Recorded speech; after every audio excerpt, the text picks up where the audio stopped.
Okay, welcome back to the second class on exercise physiology. And this class we'll be discussing about the energy sources, and then we'll move on to the cardio respiratory adjustments during exercise. So we'll try to cover both these topics in this class. Okay, coming to energy sources. The different energy sources which will be dealt in this class will be basically divided into four categories. The first energy source, which is the immediate energy source, that would be your phosphocreatine. Phosphocreatine എന്ന് പറഞ്ഞ സാധനം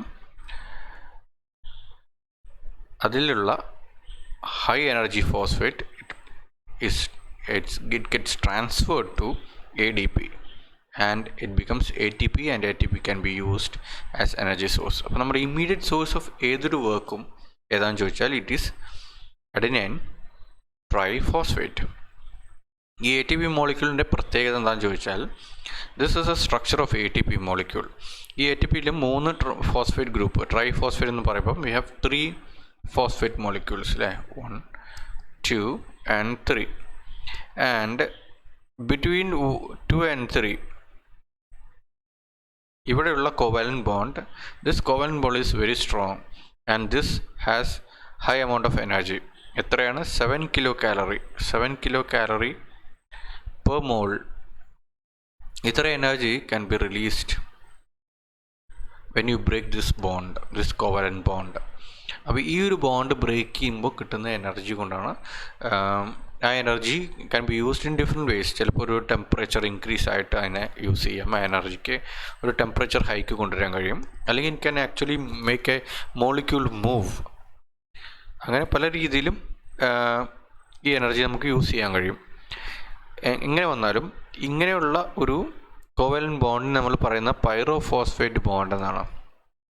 the covalent bond, pyrophosphate bond. ഈ pyrophosphate ബോണ്ടിനെ പൊട്ടിച്ച് കളഞ്ഞുണ്ടാകുന്ന എനർജിയാണ് നമ്മുടെ ഈ ബോഡിയിലെ immediate source of energy, ATP.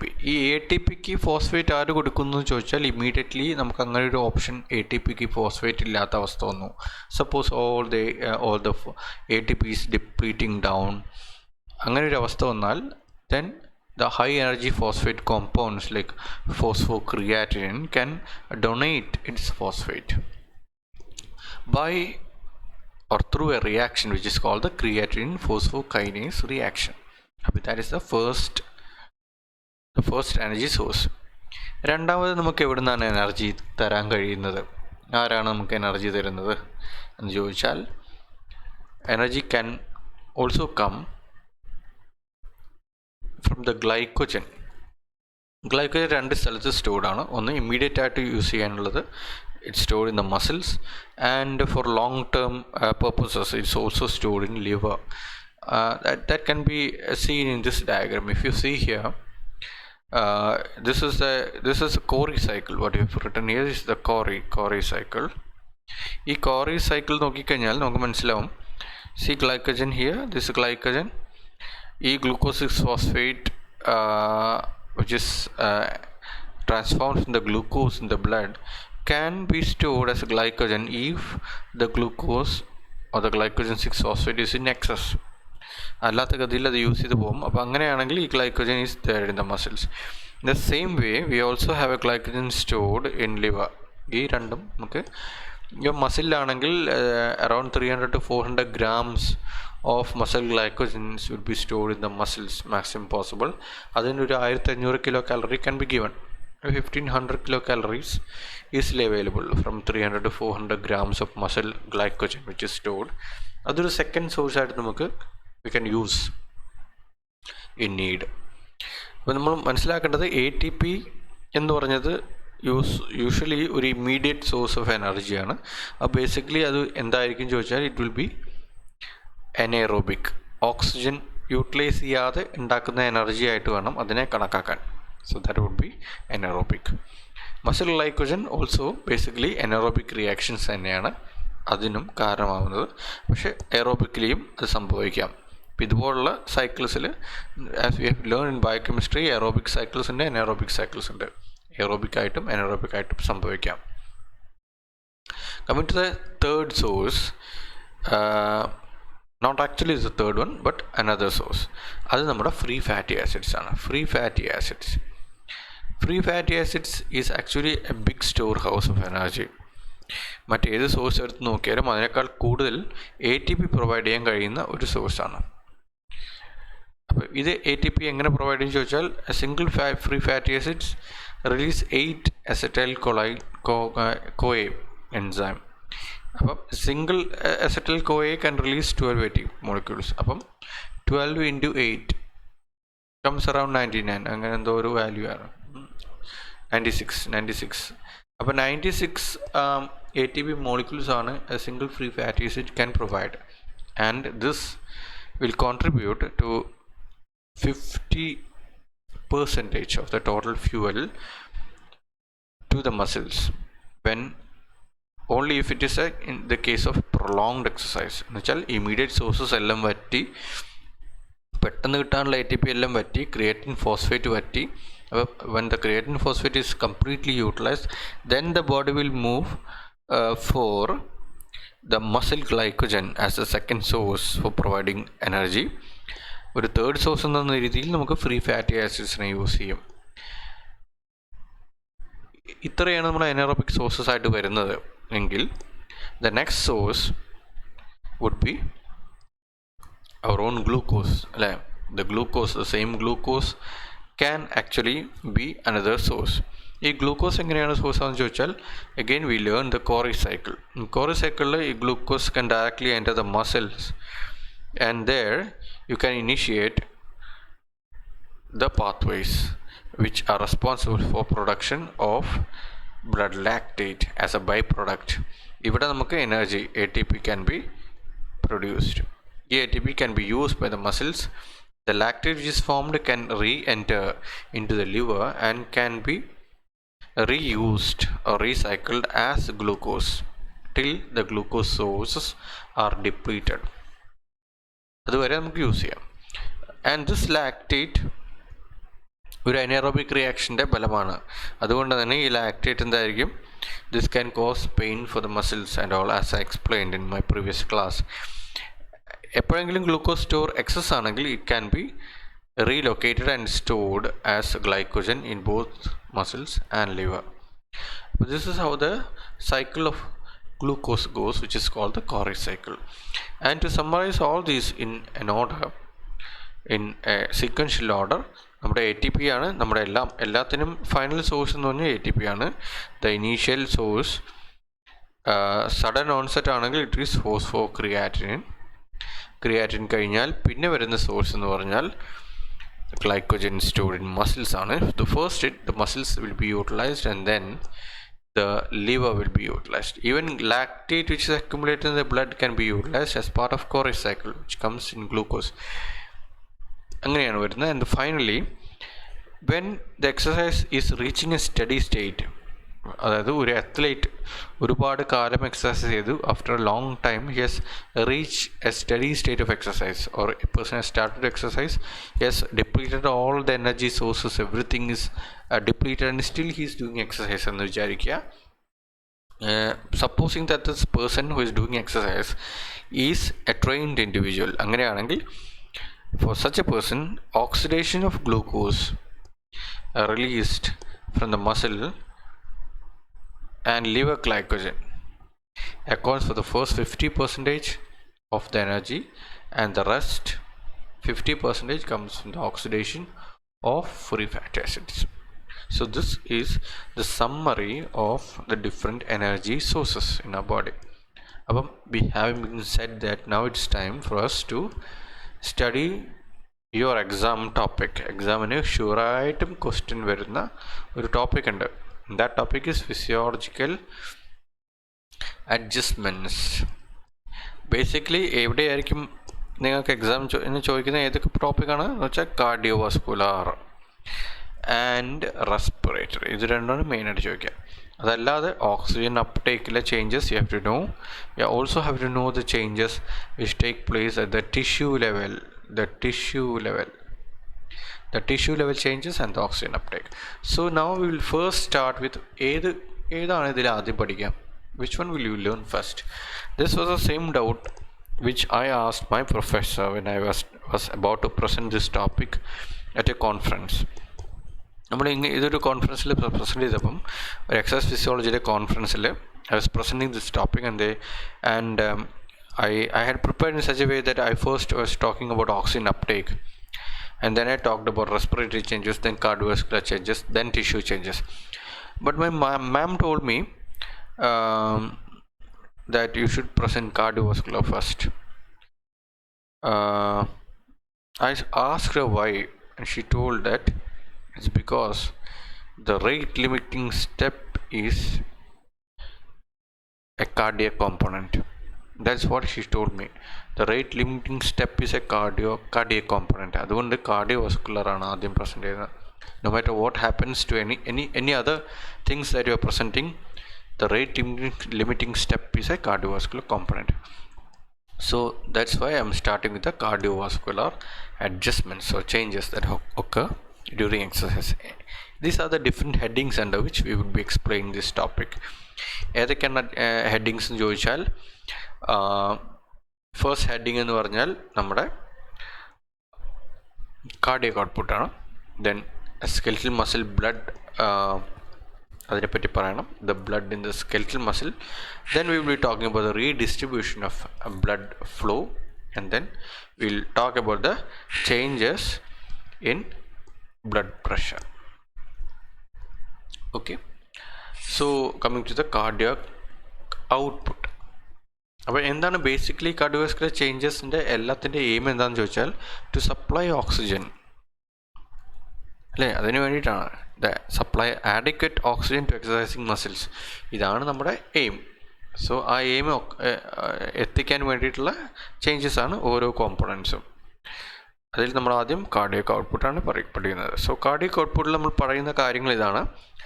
The normal cardiac output എന്ന് പറഞ്ഞാൽ in a minute it would be 5 to 6 liters. 5 to 6 liters ആണ് നമ്മുടെ നോർമൽ കാർഡിയക് ഔട്ട്പുട്ട് അല്ലേ. And that increases during exercise based on the severity of exercise. It can increase up to 6 folds. See, cardiac output is the rate limiting step in oxygen extraction from, and that means it can from a range of 5 liters to 25 liters. അപ്പം oxygen ഒരു ടിഷ്യൂവിന് extract ചെയ്യുന്നതിൻ്റെ മാനദണ്ഡം it's based on the cardiac output. അപ്പോൾ cardiac ഔട്ട്പുട്ടാണ് ഇതിനെല്ലാം നിയന്ത്രിക്കുന്നത്. Cardiac ഔട്ട്പുട്ടിൻ്റെ range എന്ന് പറഞ്ഞാൽ 5 liters to 25 liters. ഇതിൻ്റെ ഇടയിലാണെങ്കിൽ ഇറ്റ് ഈസ് ഒപ്റ്റിമം. അതുകൊണ്ടാണ് cardiac output is called the rate limiting step. എത്ര ഔട്ട്പുട്ട് ഹാർട്ടിന് പമ്പ് ചെയ്യാൻ കഴിയും, that's more important. In strenuous exercises can reach up to 35 liters. അത്രയും കാർഡിയക് ഔട്ട്പുട്ട് ആവാം. Contributed by increased heart rate and stroke volume. As you all know, the multiplication of heart rate and stroke volume will give you cardiac output, which you have already learned. One thing before I jump into the next slide, I would like you to, I forgot you to tell when I start this class that a thorough knowledge of your cardiovascular system, the physiology of cardiovascular system and the physiology of your respiratory system is very essential before you learn a topic like exercise physiology, because this falls under the category of integrated physiology, where you bring in lot of systems together and try to understand the whole thing. അപ്പോൾ അങ്ങനെ വരുമ്പം എല്ലാ സിസ്റ്റംസും നന്നായിട്ട് പഠിച്ചിട്ട് വേണം ഈ ക്ലാസ്സൊക്കെ കേൾക്കാൻ. അല്ല വെറുതെ ഇത് കേട്ട് ഇങ്ങനെ വായം പൊളിച്ചിരുന്നിട്ട് ഒരു കാര്യമില്ല. അപ്പം I hope you will pause this video and go and learn about all those basic physiology of your functioning of your cardiac system, vascular system and your respiratory system. Okay, so now we are going to learn how this heart rate, increase in heart rate is occurring during an exercise, and thereby how it is actually influencing your cardiac output. എങ്ങനെയാണ് ഈ increase in heart rate ഒരു cardiac ഔട്ട്പുട്ടിൻ്റെ ഇൻക്രീസിനെ like lead ചെയ്യുന്നതാണ് പറയുന്നത്. So the change heart rate can change with age, as you all know about this. Basically neurological mechanism is underlying this, because heart rate എന്ന് പറഞ്ഞാൽ, as you already have learned about the sympathetic system, that always runs onto the heart, and there is a beta 1 receptor which is actually receiving the endocrine activities, and also the neural endings are actually working based on the beta 1 receptors, and the beta 1 receptors, when they are active, that will cause an increase in the rate of heart. അപ്പോൾ അത് basically ഒരു neurogenic mechanism ആണ്. ഇത് കൂടാതെ നമുക്ക് heart rate കൂടുന്ന ഇതിന് കാരണമാവുന്ന ഹോർമോൺസ് ഉണ്ട്. We have lot of hormones which can increase the heart rate, and thermogenic മെക്കാനിസംസും ഒരു റീസൺ ആണ്. ബിക്കോസ് അത് പറയുന്നത് എങ്ങനെയാണ്, when you have fever, the body temperature increases by 1 degree Celsius, there will be an increase in 10 beats in the heart. അതൊരു rough calculation ആയിട്ട് പറയുന്നതാണ്. So basically നമുക്ക് ഫീവറെല്ലാം സമയത്ത്, പനിയുള്ള സമയത്ത്, you can see that you are having a slight increase in your heart rate. You can note this that's because of the thermogenic action. അതിൻ്റെ കാരണം ബേസൽ മെറ്റബോളിക് റേറ്റ് കൂടുന്നതാണ്, ദ ടെമ്പറേച്ചർ കൂടും, and that can induce an increase in heart rate. So that's about the heart rate, which is influencing the cardiac output. രണ്ടാമത്തെ ഒരു change cardiac ഔട്ട്പുട്ടിൻ്റെ രണ്ടാമത്തെ ഒരു ലിംബാണ്, which is a stroke volume. അപ്പോൾ stroke volume എങ്ങനെയാണ് change ചെയ്യുന്നതെന്ന് ചോദിച്ചാൽ, ഇറ്റ്സ് വെരി സിമ്പിൾ അല്ലേ. You would have learned about the Frank Starling mechanism. ഇത് അറിയുന്നവരാണെങ്കിൽ ഇത് വളരെ എളുപ്പത്തിൽ എക്സ്പ്ലെയിൻ ചെയ്യാം. During exercise there will be an increase in venous return. venous return കാരണം എന്താണെന്ന് ചോദിച്ചാൽ, വിൽ ബി ലേണിംഗ് ഇറ്റ്. എന്താണ് അവിടെയുള്ള വെയിൻസ് എന്ന് പറഞ്ഞാൽ, നിങ്ങളെ വെയിൻസിൻ്റെ contraction ഉണ്ടാവും. venous system will contract, and because muscles are contracting, muscles contract ചെയ്യുമ്പം, കാലിലുള്ള മസിൽ കൺട്രാക്ട് ചെയ്യുമ്പോൾ എന്ത് സംഭവിക്കും, there will be squeezing of blood. More and more blood will be squeezed up, and it will be reaching on the right atria, move on to the right ventricle. അത് ലങ്സിൽ പോവും, get oxygenated, come back to your left atria, to your left ventricle. That means your end diastolic volume will be more if more blood is squeezed by the muscles, because muscles are contracting. അവിടെ നടക്കുന്നത് isotonic exercise ആണെങ്കിൽ, if an isotonic exercise is happening in the muscles of the legs, definitely lower limbs more blood will come and more filling ഉണ്ടാവും. So by Frank-Starling's law, stretching ഉണ്ടാവുമ്പോൾ more contraction, അല്ലെങ്കിൽ powerful contraction. So that is how you explain the reason for increasing cardiac output by an increase in stroke volume. അതിൽ ഏത് component ആണ് ഏത് സിറ്റുവേഷനിലാണ് over act ചെയ്യുന്നതെന്ന് we will learn about that as we proceed through the class. ഇപ്പോൾ അത്ലറ്റ്സിൻ്റെ കാര്യം നോക്കുക. Athletes achieve target increase in cardiac output mainly by increase in stroke volume. അപ്പം ഐസോട്ടോണിക് ആയിട്ടുള്ള എക്സസൈസ് ചെയ്യുന്ന ഒരാളാണെങ്കിൽ, the stroke volume component will be acting more than the heart rate component. അപ്പം major contributor would be stroke volume if it is isotonic exercise. അങ്ങനെയാണെങ്കിൽ isometric ആണെങ്കിൽ, in isometric exercise ഈ stroke വോളിയത്തിന് there is no much role. Instead heart റേറ്റിനൊരു role വരും. Heart rate കൂടുതലായിട്ട് increase ചെയ്യാൻ സാധ്യതയുണ്ട് അങ്ങനെയുള്ള കേസ്. ഐസോമെട്രിക് ആണെങ്കിൽ, where more tension is developed and muscle is not കൺട്രാക്റ്റിംഗ്.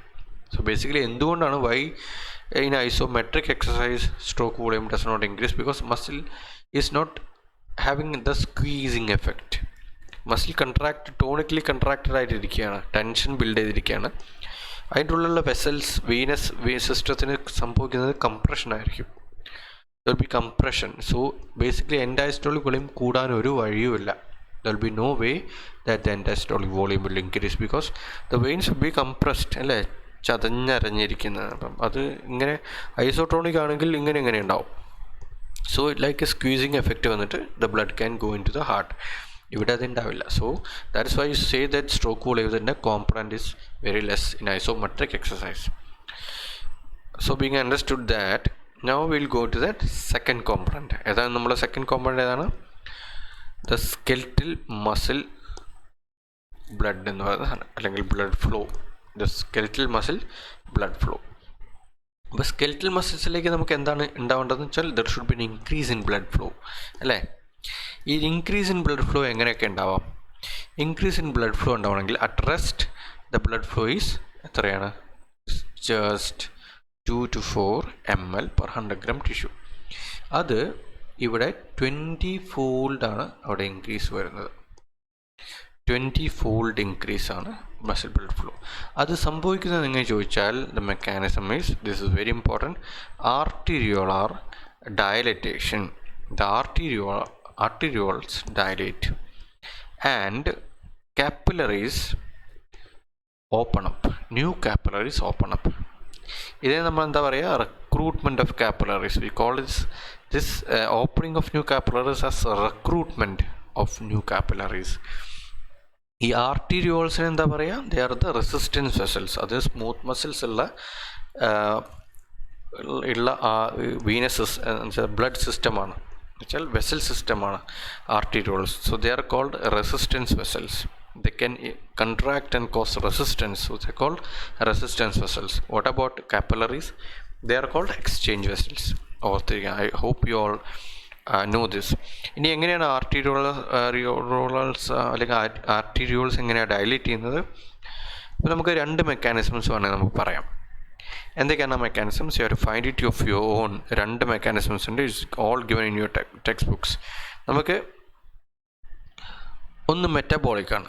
Metabolic mechanisms can cause dilatation. ഇവിടെ എല്ലാം വേണ്ടത് വികസിക്കുക എന്നുള്ളതാണ്. അപ്പോൾ ഡയലറ്റേഷൻ ക്യാൻ ഓക്കർ മെറ്റബോളിക്കലി, അല്ലെങ്കിൽ നമുക്ക് ഓട്ടോണോമിക്കായിട്ട് സംഭവിക്കാം. ഓട്ടോണോമിക് എന്ന് പറഞ്ഞാൽ എന്താ? ഓട്ടോണോമിക് നെർവസ് സിസ്റ്റം പഠിച്ചതല്ലേ? പഠിച്ചിട്ടില്ല? പഠിച്ചിട്ടുണ്ടെങ്കിൽ അറിയാം. ഓട്ടോണോമിക് എന്ന് പറഞ്ഞാൽ without our voluntary control. It occurs automatically. അപ്പോൾ automatically the smooth muscles can relax in the arterioles, and that can increase blood flow to the skeletal muscles. പിന്നെ ഒന്ന് മെറ്റബോളിക് ആണ്. എങ്ങനെയാണ് ഒരു ആർട്ടീരിയോൾ ഡയലേറ്റ് ചെയ്യുന്നത്? ആർട്ടീരിയോൾ ഡയലേറ്റ് ചെയ്യുന്നത് എങ്ങനെയാണെന്ന് ചോദിച്ചാൽ അവിടുത്തെ റിസപ്റ്ററിനെ ബേസ് ചെയ്തിരിക്കും. സ്മൂത്ത് മസിൽസിൽ ഏത് റിസപ്റ്ററാണ് ഉണ്ടാവുക? Which receptor is there in the smooth muscles? The smooth muscles, ഇപ്പോൾ നമ്മൾ ബ്രോങ്കസ് സ്മൂത്ത് മസിൽ ഇല്ലേ, അത് നമ്മൾ ഡയലേറ്റ് ചെയ്യുന്നത്, സ്മൂത്ത് മസിൽ ഡയലേറ്റ് നമുക്ക് ശ്വാസം കൂടുതൽ കിട്ടും. അതുപോലെ സ്മൂത്ത് മസിൽസിൻ്റെ vessels will have, there are two options അല്ലേ? നമുക്ക് β1 എവിടെയാണുള്ളത്? β1 ഹാർട്ടിലാണുള്ളത്, β2 വെസൽസിലാണുള്ളത്.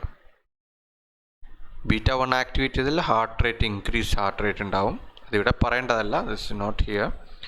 ബട്ട് ഇവിടെ ആർട്ടീരിയോൾസിൽ നമുക്ക് β2 റിസപ്റ്റേഴ്സ് കാണാം. And on activation they can relax and we can lead to dilatation of arterioles. This is how it can occur. അപ്പോൾ sympathetic vasodilatation അതാണ് ആർട്ടീരിയോൾസിൽ സംഭവിക്കുക.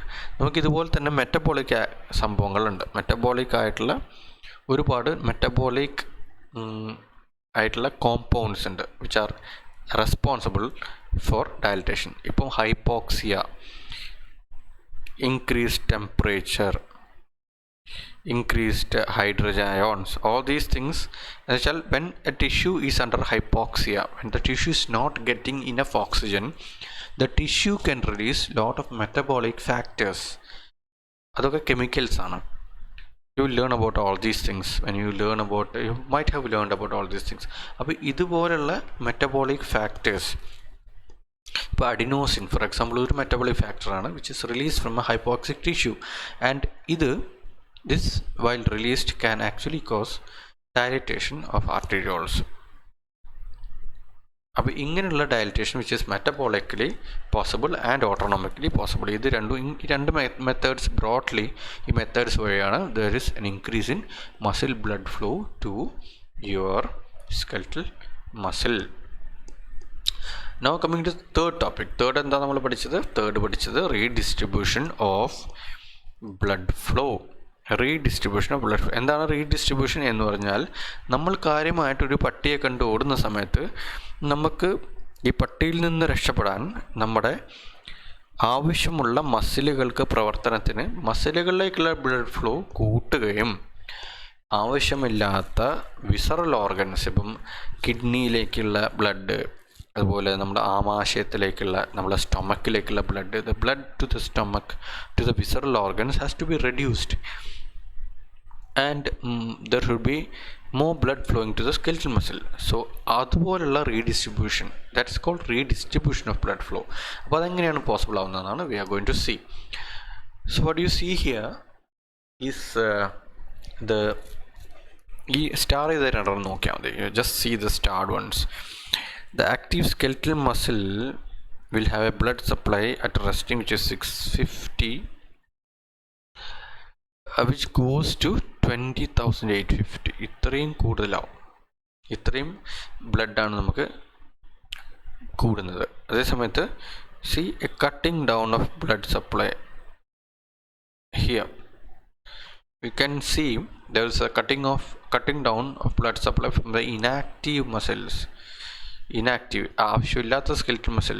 ഇപ്പോൾ ഓടുന്ന ഒരാൾക്ക് കാലിൽ മസിൽ കൂടുതൽ ബ്ലഡ് വേണം, കയ്യിലെ മസിൽസിൽ റിലേറ്റീവ്ലി ഇനാക്റ്റീവ് ആയിരിക്കും, ഫേഷ്യൽ മസിൽസ് ഇനാക്റ്റീവ് ആയിരിക്കും. അപ്പോൾ അങ്ങോട്ട് ബ്ലഡ് സപ്ലൈ കുറച്ച് മതി.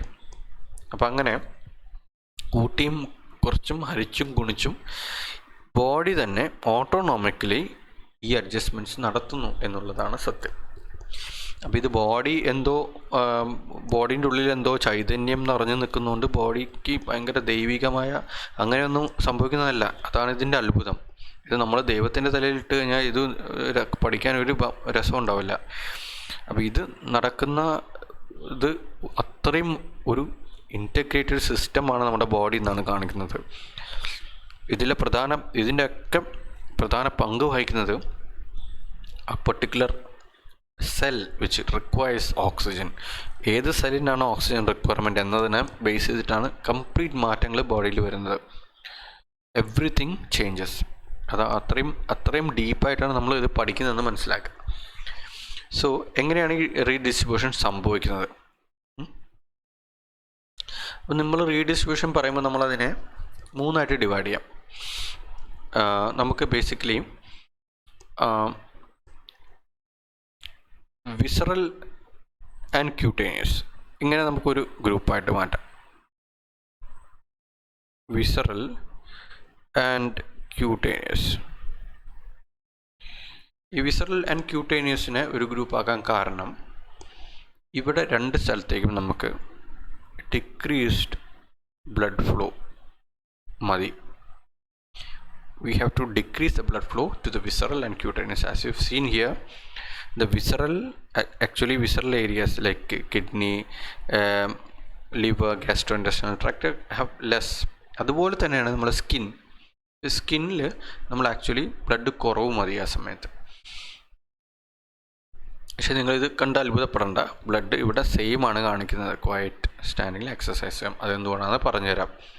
So what happens here is both visceral and cutaneous requires less blood flow. ഈ വിസറൽ എങ്ങനെയാണ് ഈ ബ്ലഡ് ഫ്ലോ കുറയ്ക്കുന്നത്? How is it possible? It is possible by the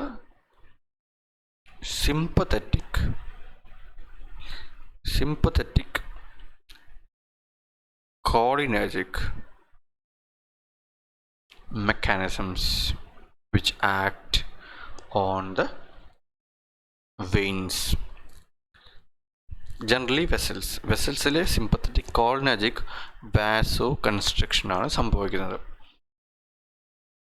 vasoconstriction ഇങ്ങനെയാണ് നമ്മൾ ഈ വിസറലിലും ക്യൂട്ടേനിയസിലും ബ്ലഡ് ഫ്ലോ കുറയ്ക്കുന്നത്.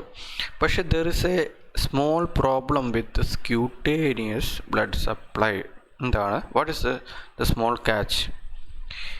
The problem is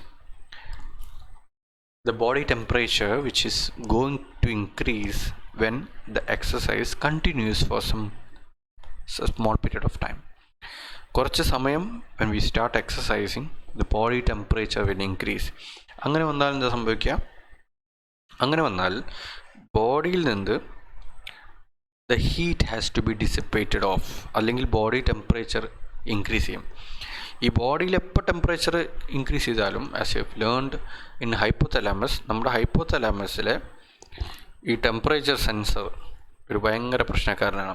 അപ്പോൾ തന്നെ ബോഡി പറയും, hypothalamus will know that yes, the body temperature has to be maintained, the core temperature is going to increase, so the core temperature will be radiated to the peripheral circulation. Through the periphery, by sweating, it has to get evaporation and the body has to cool down. ഈ cooling down സമയത്ത്, cooling down എന്ത് വേണം? നമ്മുടെ cutaneous blood flow, if the cutaneous vessels are constricted, this won't happen. So this constriction which has initially taken place has to be overridden by a thermogenic vasodilation of the cutane, which happens actually in the late stage of a exercise. അപ്പോൾ exercise കുറച്ചങ്ങോട്ട് നീങ്ങി കഴിയുമ്പം, after it has for a while, when the exercise is actually going and the body temperature is slowly rising, then you start to sweat. That means your cutaneous vessels has started to expand or dilate. അങ്ങനെ dilate ചെയ്ത് കഴിഞ്ഞാൽ then what happens is your cutaneous vasodilatation will release the temperature. അപ്പം ഈ blood ഫ്ലോയിൽ generally നമുക്ക് അക്യൂട്ടായിട്ട് വേണ്ടത് visceral and cutaneous വാസോ constructions തന്നെയാണ്, so that redistribution is possible. Definite ആണ്. ഓക്കെ, ഇനി നമുക്ക് രണ്ടാമതുള്ള ഒരു സാധനം നമ്മൾ ആഡിപ്പോസ് ടിഷ്യൂ ആണ്.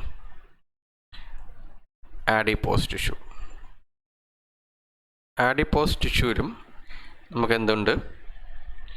ഫ്രീ ഫാറ്റി ആസിഡ്സ് ഉണ്ട്. ഈ ഫ്രീ ഫാറ്റി ആസിഡ്സ് നമ്മൾ നേരത്തെ പറഞ്ഞിട്ടുണ്ട്. earlier I have told that we need to mobilize this free fatty acids. ഇതിന് ഓക്സിഡേഷൻ സംഭവിച്ച് ഇതിനെ റിലീസ് ചെയ്യേണ്ട ആവശ്യമുണ്ട്. അപ്പോൾ ഇവിടേക്ക് എന്ത് സംഭവിക്കണം? the blood supply should actually increase. more blood supply എന്ന്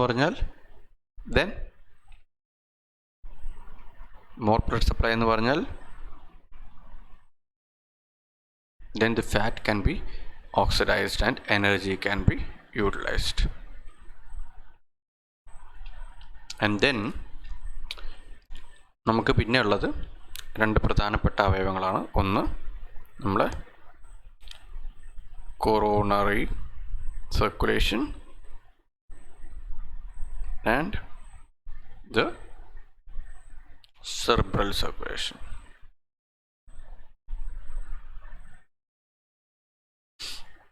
ഈ രണ്ട് സ്ഥലത്തും we actually require more blood flow. ഇവിടെ കുഴപ്പമെന്ന് വെച്ചിട്ടുണ്ടെങ്കിൽ sympathetic and metabolic factors പരസ്പര വിരുദ്ധമായിട്ട് സെർബ്രൽ സർക്കുലേഷനിൽ ആക്ട് ചെയ്തുകൊണ്ടിരിക്കും. There will be sympathetic cholinergic constriction of vessels going on in the cerebral circulation, and that would be overridden by the metabolic factors acting in the cerebral circulation. So basically അതുകൊണ്ട് since the metabolic factors are actually more active in cerebral circulation, ബ്രെയിനിലേക്കുള്ള blood supply കൂടി തന്നെ ഇരിക്കും. In similar ways, in coronary circulation also we get sympathetic vasodilation by the presence of more beta 2 receptors spread around the coronary vessels. അപ്പോൾ അതുകൊണ്ട് അവിടെ വരുന്ന activity is actually mediated by the beta 2 mediated ആയിരിക്കും. Cerebral സർക്കുലേഷനിൽ we have sympathetic metabolic activities which are actually overriding the sympathetic cholinergic activities, and so we will get increased blood supply. അപ്പോൾ ഇങ്ങനെയാണ് നമ്മൾ redistribution നടക്കുന്നത്. And to summarize, exercise basically happens by central command and local response. ഈ central കമാൻഡിൽ എന്താ സംഭവിക്കുക, അതിൽ നമുക്ക് സിമ്പത്തറ്റിക് ഫ്ലോ കൂടുതലാവും, increase sympathetic and decrease in parasympathetic, and this will lead to ഈ സിമ്പത്തറ്റിക് കാരണം നമുക്ക് increase in heart rate, increased cardiac contractility, increased cardiac output. At the same time, there will be on the other side there will be constriction of arterioles and splanchnic and renal arterial constriction, which I already explained. On the other area there is venous constriction also happening. ഈ construction of veins കാരണം, ഈ rhythmic construction നടക്കുന്നത് കാരണം നമുക്ക് this venous return, and that is actually increase the muscle flow to ഈ blood supply to the muscles. Local response നമുക്ക് വരുന്നത് vasodilator metabolites ആണ്, as we have already explained in case of cerebral circulation. നമുക്ക് lot of metabolites are released.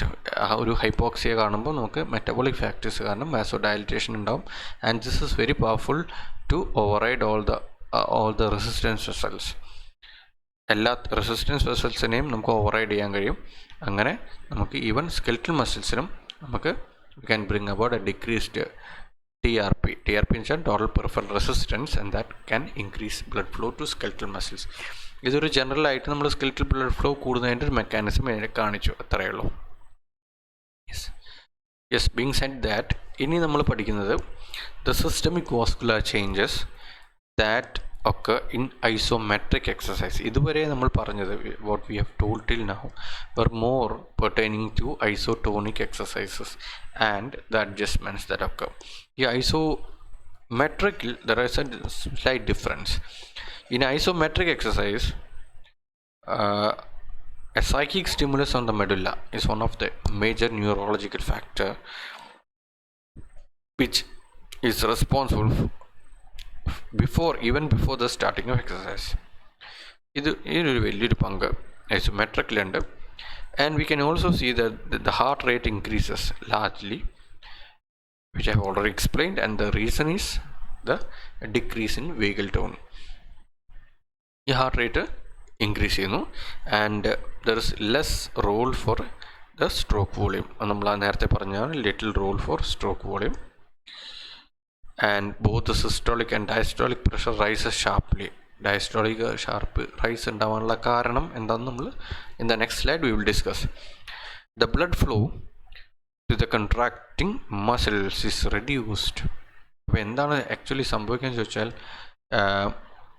ഒരു isotonic എക്സസൈസിലാണെങ്കിൽ the blood flow to the muscles will increase. ഇവിടെ the blood flow actually decreases because all the muscles are in contracted state, and this will cause compression of the vessels supplying the blood.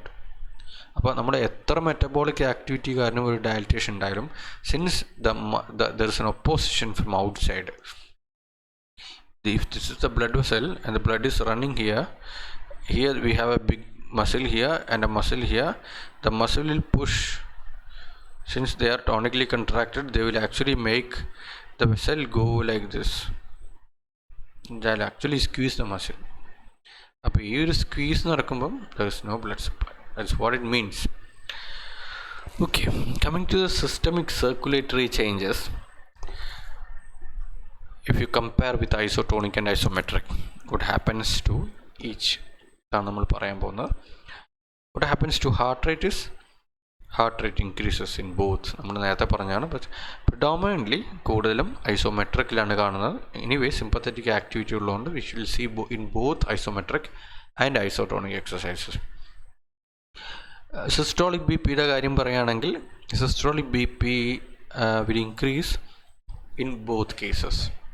Both cases systolic കൂടുന്നുണ്ട്. പക്ഷേ isometrically there will be sharp increase in systolic BP because of the more neurogenic activities which are more happening in isometric exercises. But coming to peripheral resistance, you'll see that there is a decrease in peripheral resistance for a person who is doing isotonic exercise. A regular isotonic exercise ചെയ്യുന്ന ഒരാൾ exercise ചെയ്തുകൊണ്ടിരിക്കുകയാണെങ്കിൽ will see that the peripheral resistance is low. അതെന്തുകൊണ്ടാണ് വളരെ സിമ്പിളായിട്ട് മനസ്സിലാക്കുന്നതേ ഉള്ളൂ. I already explained why there is a decrease in peripheral resistance. Coming to diastolic B P. Diastolic B P isotonic എക്സസൈസിൽ will be remaining unchanged, or there is a fall in diastolic BP. അത് fall എന്ന് പറയുന്നത് if this person is doing isotonic exercise for a longer period of time, അയാളുടെ പൊതുവേ അയാളുടെ diastolic BP താഴ്ന്നിരിക്കുന്നത് കാണാം. And for acute exercise it remain unchanged, but here we can see in isometric the diastolic BP will change. എന്തുകൊണ്ടാണ് diastolic BP change ചെയ്തതെന്ന് വെച്ചാൽ ഈ resistance offered by the vessels ഇത് ഇവിടെ കൂടുതലാണ്. എന്തുകൊണ്ടാണ് ഇവിടെ റെസിസ്റ്റൻസ് കൂടുതൽ? Because there is compression of the vessels as already told. ആ കംപ്രഷൻ കാരണം ഇവിടെ വെസൽസിന് ഡയലേറ്റ് ചെയ്യാൻ കഴിയില്ല. അതുകൊണ്ട് ഇവിടെ എപ്പോഴും TPR കൂടുതലായിരിക്കും compared to isotonic exercise, where after exercise you can see that vessels will start dilating. Stroke volume ആണെങ്കിൽ stroke volume is markedly changing, rising in isotonic compared to isometric. You know the reason. And cardiac output increases in both because it's a component which is actually partially contributed by heart rate and stroke volume.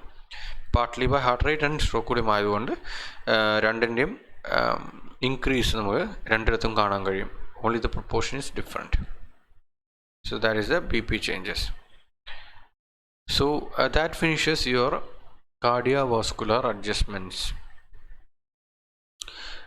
which you see in exercise. Now maybe in the next video I think we shall discuss about the respiratory adjustments in exercise. Okay, thank you.